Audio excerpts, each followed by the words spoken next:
So this evening's talk is probably a mishmash of many, many things. We'll decide the title afterwards when we find out what we're going to talk about.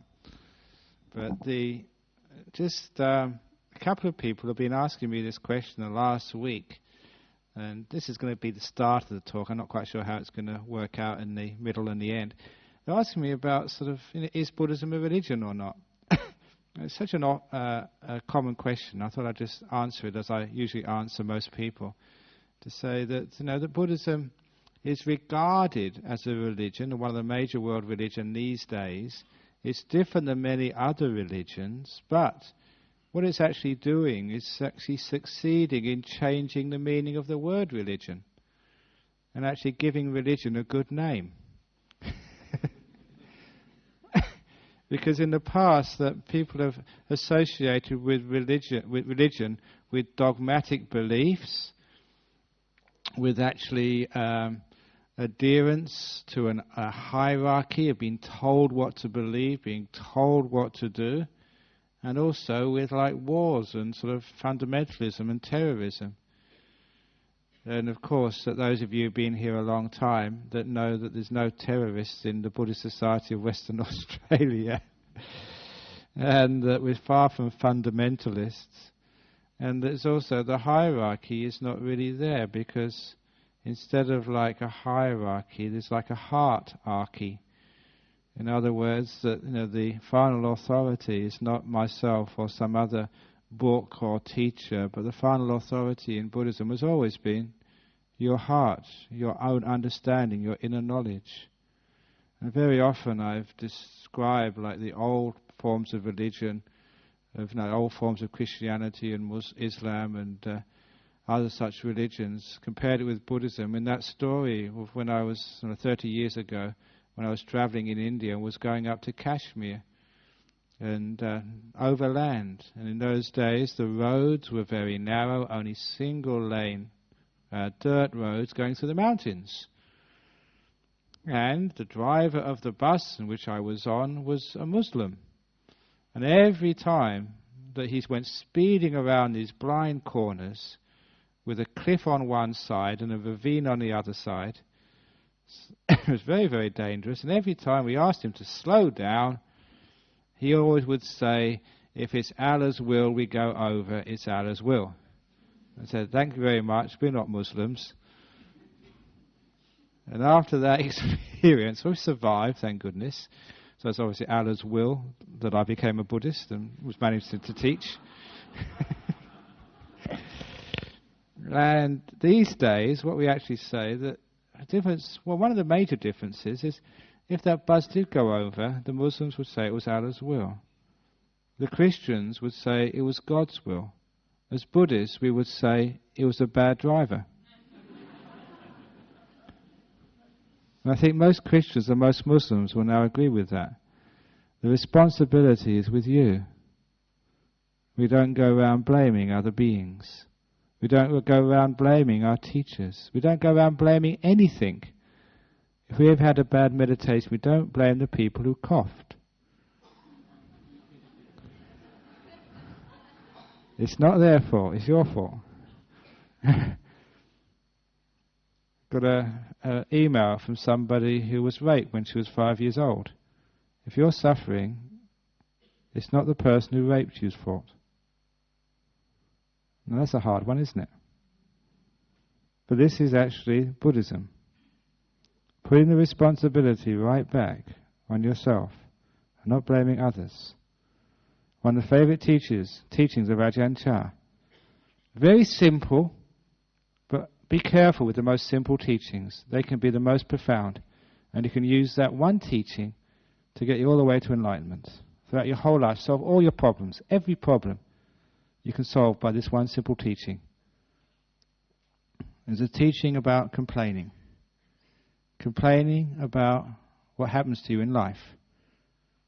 Complaining it's somebody else's fault is like having an itch on your bottom and scratching your head. What a powerful, deep teaching that is. If you got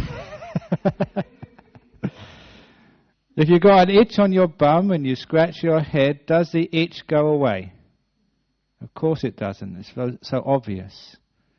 If you complain to other people, or complain about life, complain about this, complain about that, does the itch ever go away? Never does. In fact, the more you complain, the more you itch. The more you scratch your head, as well as itching on your bum, you also start itching on your head as well. This is the problem with life.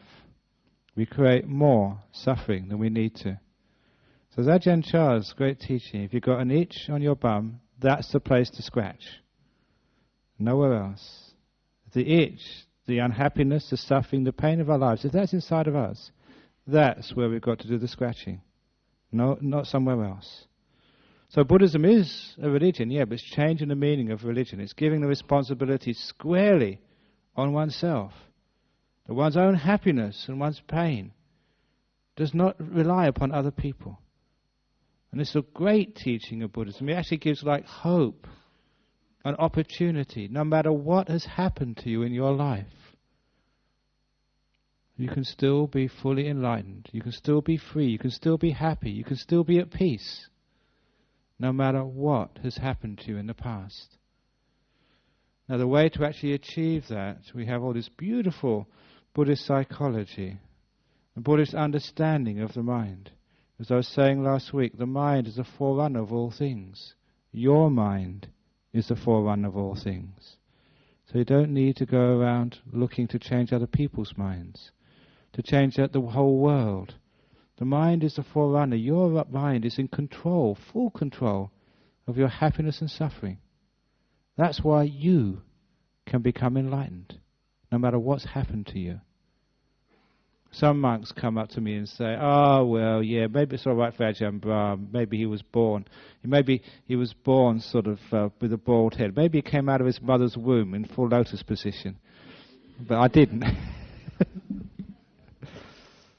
People think that you're born enlightened. And that's no, if you were enlightened, you wouldn't be born. Everyone is born stupid.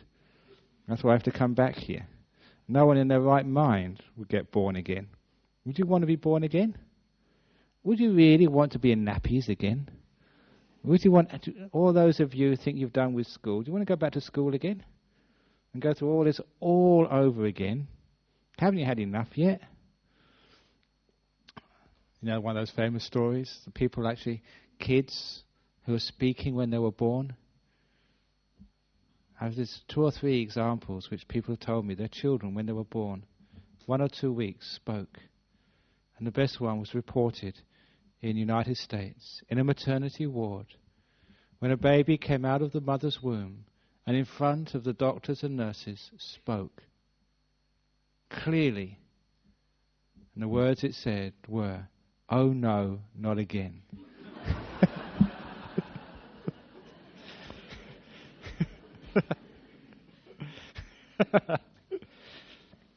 A great baby with a sense of humour, I like that. Usually the babies, after speaking just the first time, they don't speak again until they speak in baby language later on. Just a remnant of a past life.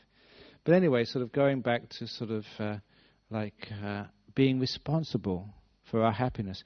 It gives us the opportunity to become enlightened. It gives us the opportunity to be free.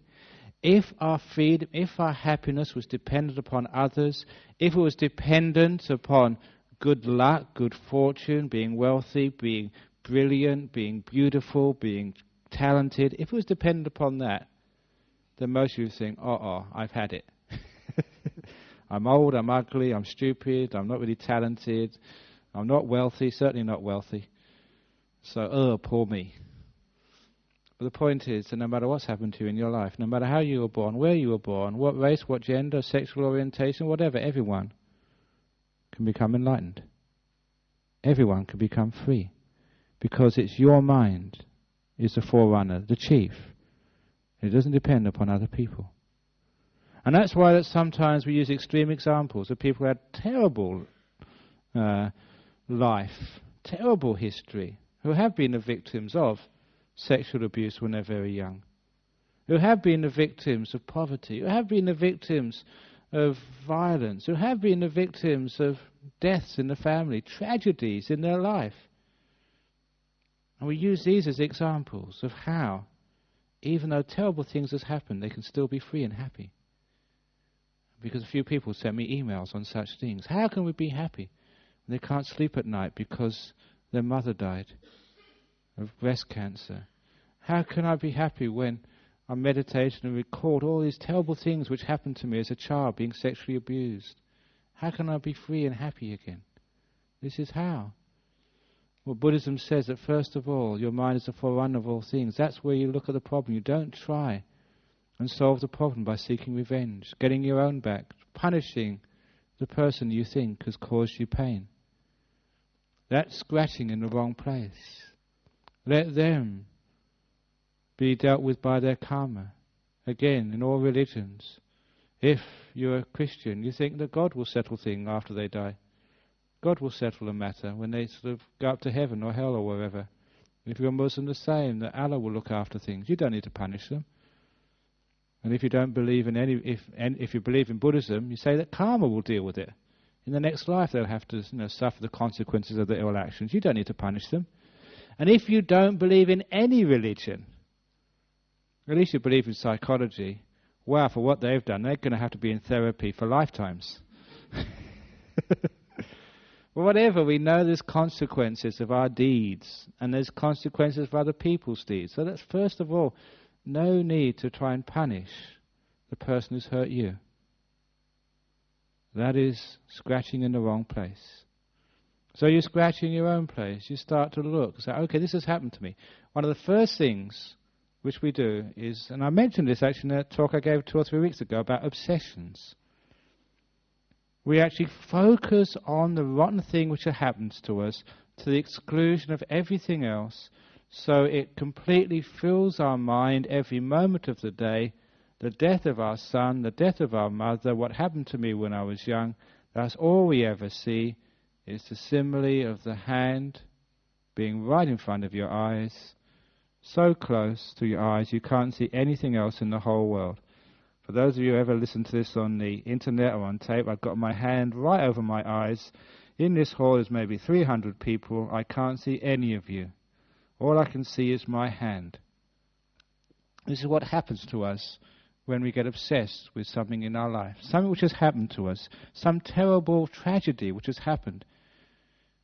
Because of our delusion, the wrong way of thinking, we hold it so close to us. It's my mum who's died. It's my daughter who's committed suicide. It's my body which has been violated by this terrible person. Because it's mine, it's so close to us, it's like putting your hand right in front of your eyes. Literally, you cannot see anything else of the whole world. Day after day, month after month, sometimes year after year, you're consumed with the grief, with the pain, with the tragedy. You cannot see anything else. And with the simile of the hand, you understand just how to overcome that pain, that grief, that victimization. It's not the actual act which is the problem. It's not the event which is the difficulty. It's where you're holding it. Perspective is wrong. All I needed to do to be able to see you all is not to actually get rid of my hand, not actually to get rid of the problem and think it didn't exist, but to put it in the correct position. My hand belongs at the end of my arm. So I can see my hand, but I can also see each one of you as well. I can see the beautiful Buddha statue outside in the entryway. I can see the garden. I can see life as well as my hand.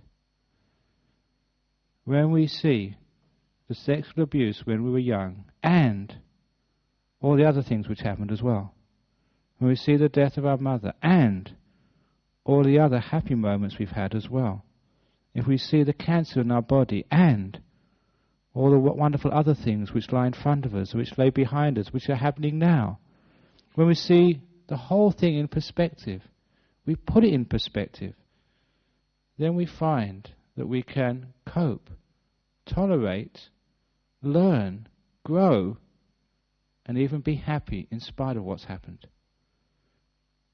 Because we see the big picture. Too often, people have the problems, the cough, which is disturbing our meditation. It obsesses our mind.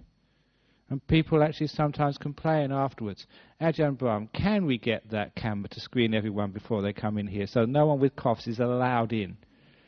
And anyone who coughs gets 50 lashes of the cat. No, it's 50 strokes of the cat. You've got a cat lives next door, you have to stroke it 50 times.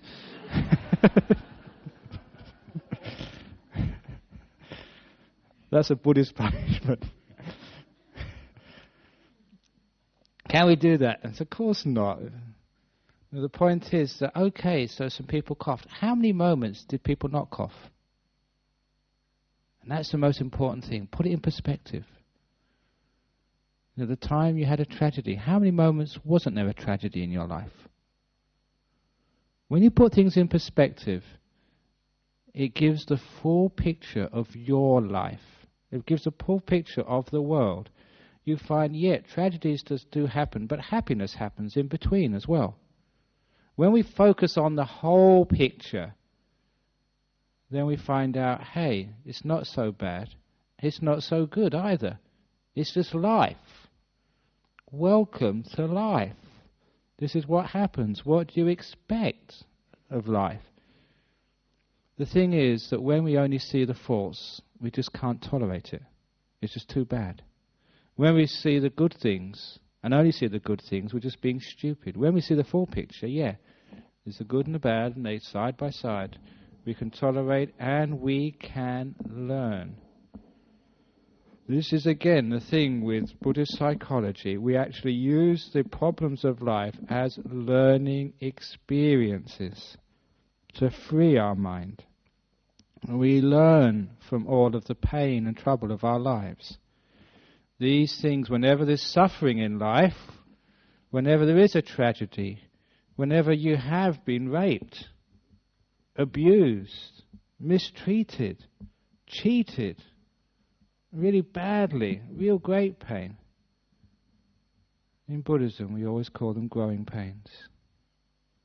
Opportunities to become enlightened.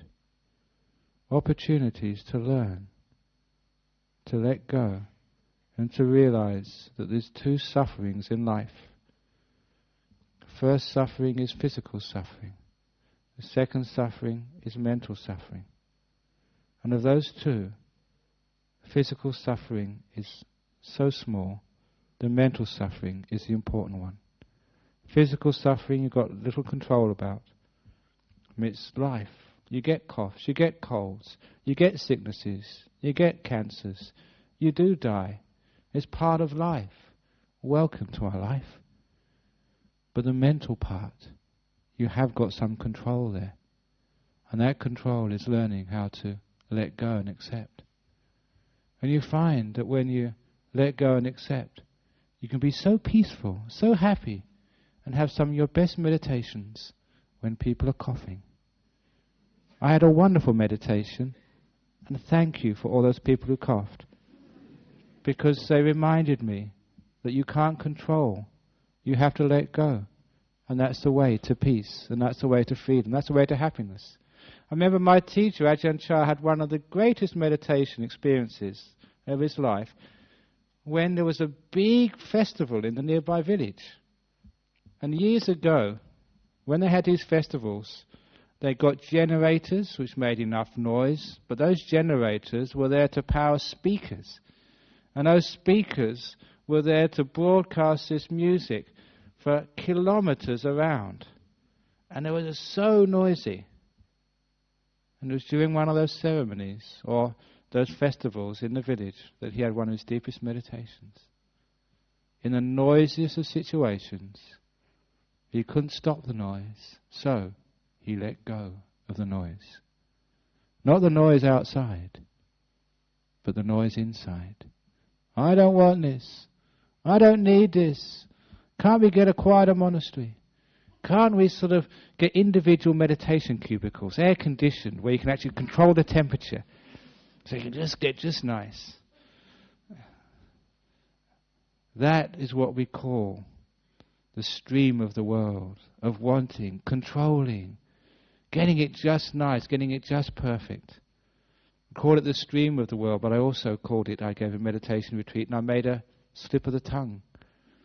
I said Buddhism is going against the stream of craving, going against the stream of the world. And I said it's going against the scream of the world. And I thought, hey, that's very profound. Because Buddhism does go against the scream of the world. I want this, or I don't want this. Those are the two screams of the world. I want to be rich. I want to meet the most beautiful person in the world. Someone who really cares about me, who likes me, who always understands me. I want to meet the perfect partner in the world. I want to be rich. I want to be successful. I want to be famous. All the wants you want in the world. I want my footy team to win. I want to win the lotto. I want my kids to do well at school. Want. That's called the scream of the world. That's one of the screams of the world. The other scream of the world is, I don't want. Why did this happen to me? This is unfair. This is really mean. Why did he do this to me? Why did she say that to me? Why is life so tough? Why do I always fail my exams? Why don't people like me? Well, why? That's the scream of the world. You know those two screams of the world? I want, I don't want. Buddhism goes against the scream of the world. It says, shut up. Stop complaining. Scratching in the wrong place. Even when terrible things happen to you, you use loving kindness. You say thank you. You say the door of my heart is open to you. The rape, the violence, the sickness, the death. Thank you for coming to visit me. Strange thing happens when you do this. The most beautiful expression of this is the old story from the Udana. This is part of the Buddhist scriptures. If you read the Udana, it's not quite the same as I say it. I've changed it a little bit, but the heart of the story comes from the Buddha himself. The old story of the demon who came into the emperor's palace. It's a great story to remember and tell your friends, because it solves, again, many problems. A demon once came in to an emperor's palace. The emperor was away, doing some business elsewhere. This demon was very ugly, very terrifying, very smelly, and his language was extremely offensive. In fact, it was so frightening that all the guards, the ministers, the people who worked in the palace froze out of fear, allowing this terrible monster to go right into the heart of the palace and sit in the emperor's chair. As soon as it sat on the throne, all the people in the palace came to their senses and said, "Who do you think you are? Get out of here. You don't belong here. This is our emperor's chair. If you don't get out soon, you'll be in big trouble." And they started threatening this demon. Now this is the important part.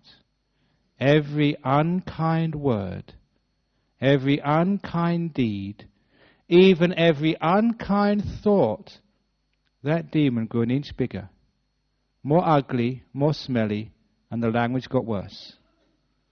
And that really made them even more upset. They got out their swords, they got out their sticks, they started threatening this demon, saying terrible things would happen to it if it doesn't move its butt right now. But at every unkind word, deed or thought, the demon just, again, grew an inch bigger, more ugly, more smelly, and more offensive. According to the story, this had been going on a long time before the emperor came back. And by this time, that demon was so huge it was taking up half of the throne room. It was monstrous in size, and also monstrous in appearance as well. In fact, as I usually say in the story at this juncture, it was so terrifying that even somebody like Steven Spielberg couldn't even imagine anything so terrifying and ugly. And the smell coming off this demon would even make a maggot sick.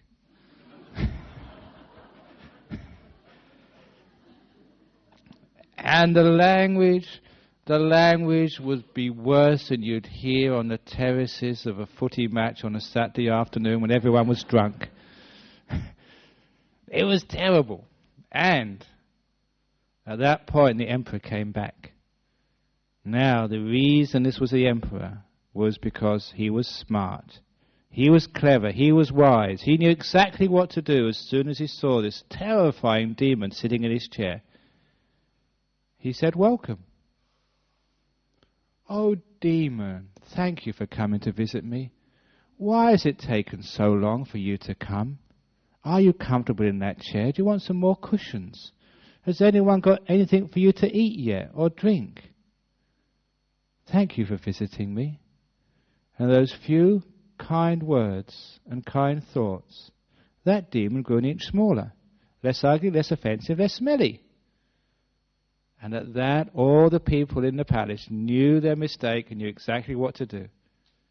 They had to be kind. So they went around and asking the demon what it would like to drink. "We've got fruit juice, we've got tea, we've got herbal tea, we've got Earl Grey. What would you like?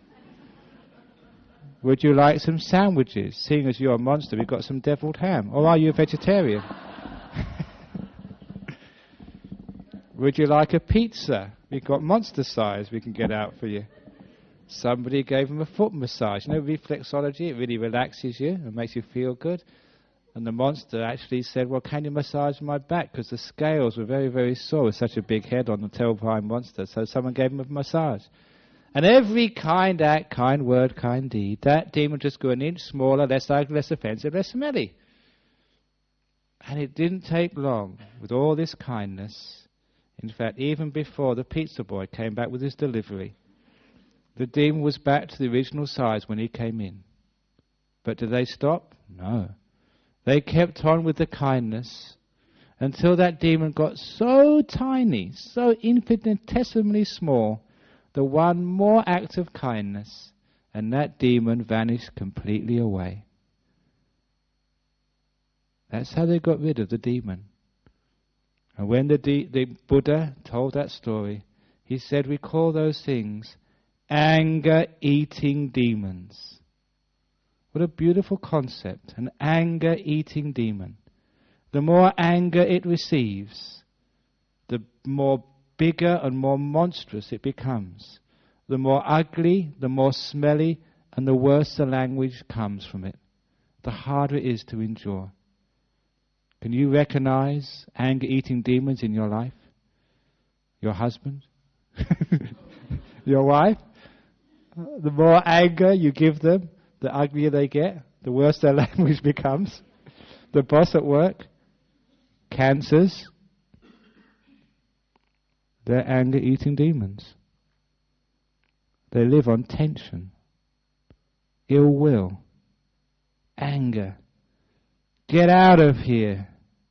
You don't belong, because they're sitting in the throne of your body. That's why sometimes they don't disappear, because you get angry at them. Your past, your history, the rape which happened to you when you were young, the death which happened in your family, the terrible tragedy which happened in your life. Get out of here, you don't belong in my life. They're sitting in the throne room of your past, and you want to try and get rid of them. If you give those things anger, you find they go an inch bigger with every angry thought. They become more offensive, more smelly, harder to bear. Those are called anger-eating demons as well.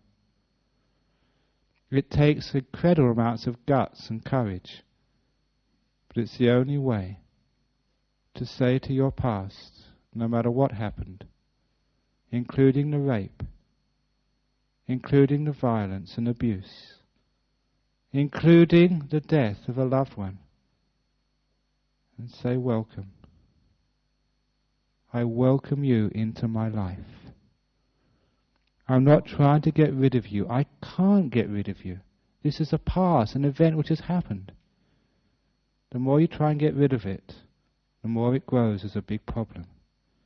When you say, welcome, how can I incorporate and embrace you in my life? Then that's when that problem starts to grow an inch smaller and less offensive, less ugly, easier to bear. You start to incorporate it in your life, allowing it to be, working it into your life, embracing it, saying the door of my heart's even open to you as well. Unconditional loving kindness means no fault finding. This has happened. I'm going to be with this. I'm going to make it my friend. When you make it your friend, you don't necessarily like your friends, but you learn from them. You appreciate them, like your teachers. You've heard me say before of Ajahn Chah's great advice. I hated mosquitoes. They would bite you to death in Thailand, especially when there was no mosquito coils, there was no mosquito repellent, there was no mosquito nets, and you had all this bare skin as a monk. Bald head, no protection. We didn't have these jackets on, bare shoulders, and you were supposed to be tough and just sit there and allow these mosquitoes to bite you. And I was taught to spread loving kindness to all beings.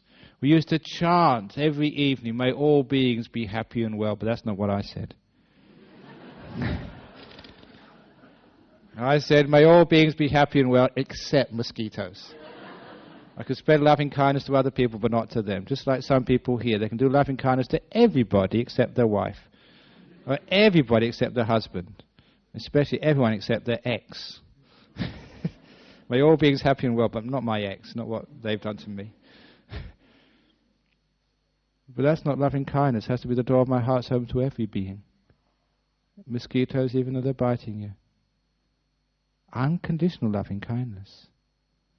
Even towards those people who've hurt you. It's incredible when you can actually make that jump of courage, faith, whatever you call it. And you can make your enemies your friends. Some years ago I described this in a meditation of having a circle in your mind. Inside the circle in your mind is all the people you like, all your loved ones, and all the things about life you like, and all of your past which you like, and all the future which you think is going to be good. Everything you like, past, future, friends, about yourself, life, all is inside your circle, and all outside is what you don't like. And the further away from your circle, the worse you hate them, the worse you dislike them. And I said, in your circle, imagine this circle. Inside is all the stuff you really like. Just on the edge is, you don't really like it, but it's not such a big problem. And the further away is the more your enemies. Not just personal enemies, but the enemies you have in life. The enemy of the past. Are those things which really happen to you, which really hurt. Your enemy in time. And all your fears of the future, your enemies of the future. The more you hate them, the more you dislike them, the further away you are from your circle. And then your meditation start expanding that circle.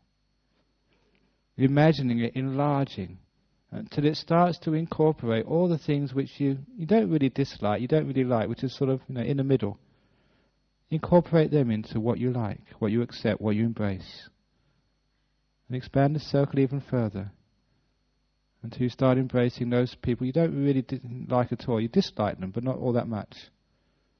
And expanding it until you start including the things which actually you don't like at all.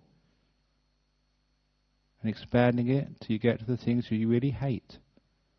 Expanding it to the things you really, really hate, the terrible things which have happened to you.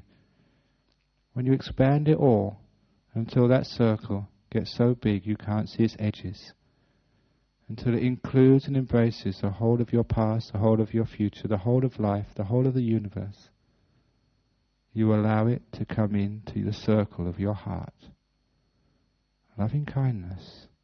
The door of my heart is open to everybody, all beings, all events, all of life, no matter who you are, no matter what you've done. The door of my heart's open. You get an incredible sense of freedom that way. What you're doing is giving loving kindness to the demon. The door of my heart's open to you. And you find the biggest part of the problem gets smaller and smaller and smaller until it completely vanishes away. The rape which happened to you, the death in your family, the tragedy which occurred, the thing which you hate most about life, starts to get less and less of a problem. You're including it in. You're taking away what the Buddha called the mental part of the problem. I don't want this. Why did this happen to me? You're destroying that part of suffering, the worst part. And the demon just starts to vanish away. You incorporate that into your life. And you don't become a worse person, but actually you become a better person as a result of those experiences.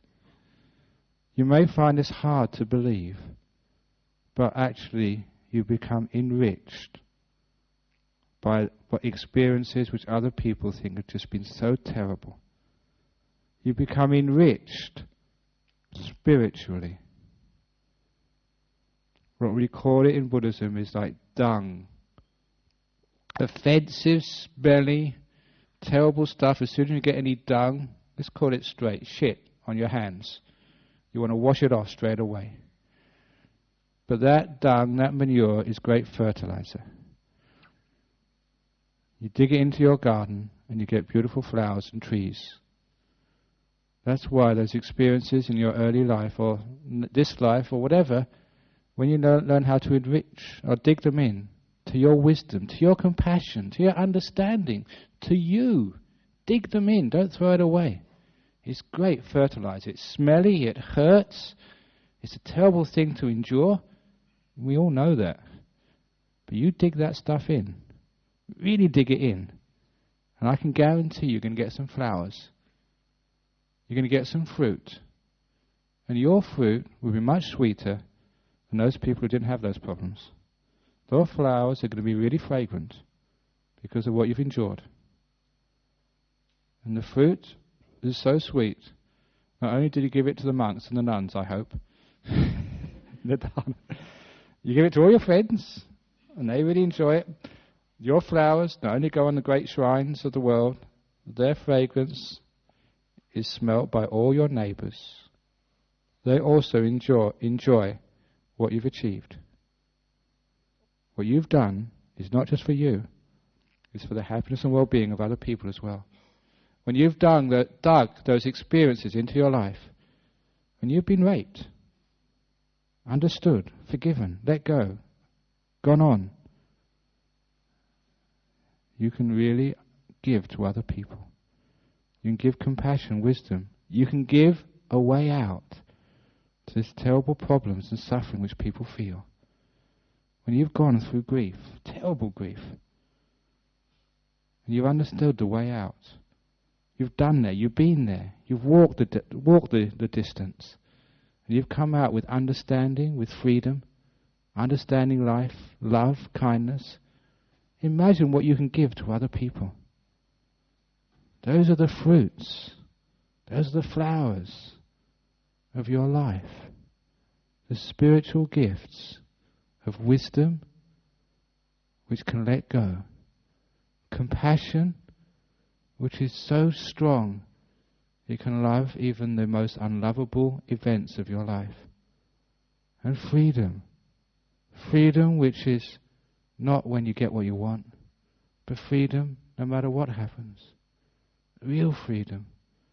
Freedom from the vagaries of the world. Freedom from the ups and downs of life. Freedom from happiness and pain. Real freedom. You're above and beyond all of that. You found the way out. Because this is what happens in life. Disasters do happen. Life is a mess. But your mind doesn't need to be. When we know the way out, the power of the mind, we know the spiritual meaning of life. The world is one thing, your heart is another. Other people have done that. They've been through such terrible situations. They found their way out. And they've told other people how to also find their way out. They've given beautiful teachings like the simile of the demon in the emperor's palace about welcoming the pain of life in order that it disappears, of loving the mosquitoes, of loving your past no matter what's happened. And you find you can do that. You find that's the way to freedom. Look, you can't change your past. You can't wish it never happened. You can't somehow go back into the past in some time machine and just solve all the problems. What you can do is stop scratching in the wrong place. Stop complaining. Start loving. In the same way, you could complain all you liked about the people coughing during the meditation, and all it would do would be adding to the noise of the meditation with your noise. Instead, we let go. And we're grateful for all those coughers, all those people who made the noise, for teaching us about life.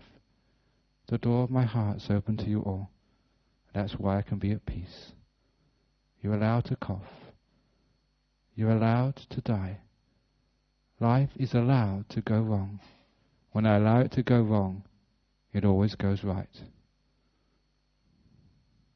That's what I expect. So, when I expect things to go wrong, it's not wrong anymore. It's right that it's wrong. But I think that's a nice place to stop this evening's talk. It's right that life is wrong. Thank you. So, that's a nice deep talk there about Buddhism is a religion, or it's a psychology, a practice, or whatever. I don't know what it is, but I certainly like it. Any questions? Yes, quick one up here, yeah. In the beginning of your talk tonight, you mentioned about not seeking to find more suffering. Yeah. You talked about the religion of Buddhism. I'm curious for an understanding of why the Tibetan Buddhism side tries to get its lay followers to go and become bodhisattvas. Yeah, well, I think, the more I actually go to other places, associate with other monks, the more I see this. In the theories, there's lots of differences, but in the practice, there's so much similarity, even in different religions of the world. And really, what we're doing there with the idea of bodhisattva is like focusing on the compassionate part of Buddhism. And you've heard me say before that even within Theravada, some people say you should do samatha, sometimes vipassana, you do karma, do insight. There's no difference between the two. Even within a Theravada religion, it's the same practices. It's just the emphasis, and when you do one, the other one comes as well. When you do bodhisattva practice, you have to do the calm practice, the arahat practice as well. You do one, you have to do the other. They're really the same. It's just what we're really doing, that's all. When you realize that if you really cultivate your own mind in these ways, overcome your problems, as I said, then you're so rich that you have all this wonderful fruit and flowers to give to other people. So you become enlightened for the sake of all other beings, to help them, to serve them, to really show them the way out of the problems of life. A rape happens. It shouldn't happen. We should try and stop it and limit it, but no matter what you do, it happens. Cancers happen. We try and live a nice lifestyle, eat good food, exercise, but it still happens. Accidents, sickness happens. So we have to somehow learn how to work with life as it is. When we work as life as it is, we can actually understand that this is for our happiness, our freedom. We understand how to overcome those problems. And then, once we've understood, then we can really teach others. We can help others. How can anyone try and help somebody else if we haven't overcome the problems ourselves? We're just big hypocrites.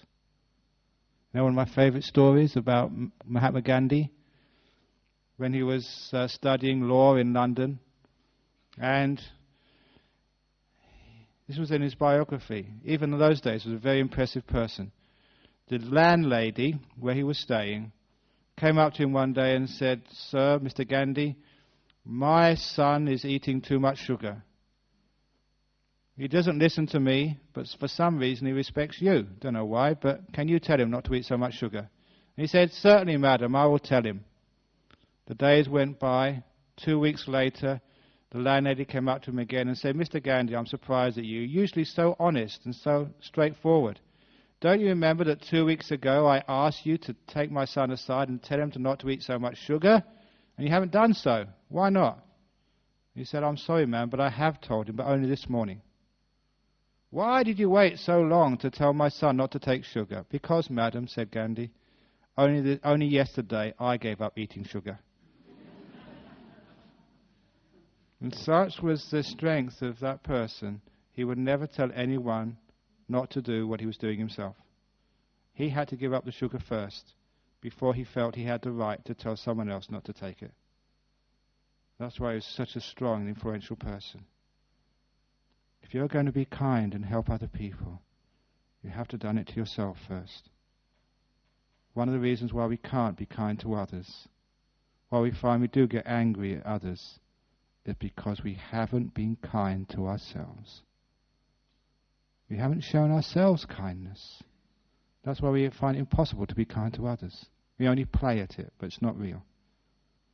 Why we can't forgive others is basically because we haven't learned how to forgive ourselves. This is where we start. And once you enlighten yourself, then that's the greatest gift you can give to other people. And the greatest thing you can do to other people is to be kind, to be wise, to be compassionate yourself. There is no difference between the Arahat path and the Bodhisattva path. There's no difference. The best thing you can do for others is be enlightened. The best you can do for yourself is the best for others. The best for others is best for yourself. So there's no real difference there. Isn't it wonderful to be able to overcome all the problems of your life? To be free? You don't become free by getting rid of the demons. You embrace them. You become one with them. You love life, not the nice part, not the bad part, but both parts. And then you're free. No problems anymore. It's easy, isn't it? If it was easy, you wouldn't have to come back again. So thank you for the talk, for listening to the talk this evening, and I expect to see you back next Friday. But if you really understood the talk this evening, you wouldn't need to come back ever again. So thank you for listening to the talk. Now we get some announcements from our President Sol. Oh, sorry. Yeah. Oh, please, yes, sorry. Yeah, I agree with you. Thank you for that comment. I did actually try and say at the beginning, when I was giving the story, the simile about the bus going over the cliff, I did actually mention maybe it wasn't strong enough, or just they didn't hear it, about that's only some religions, or some parts of religion.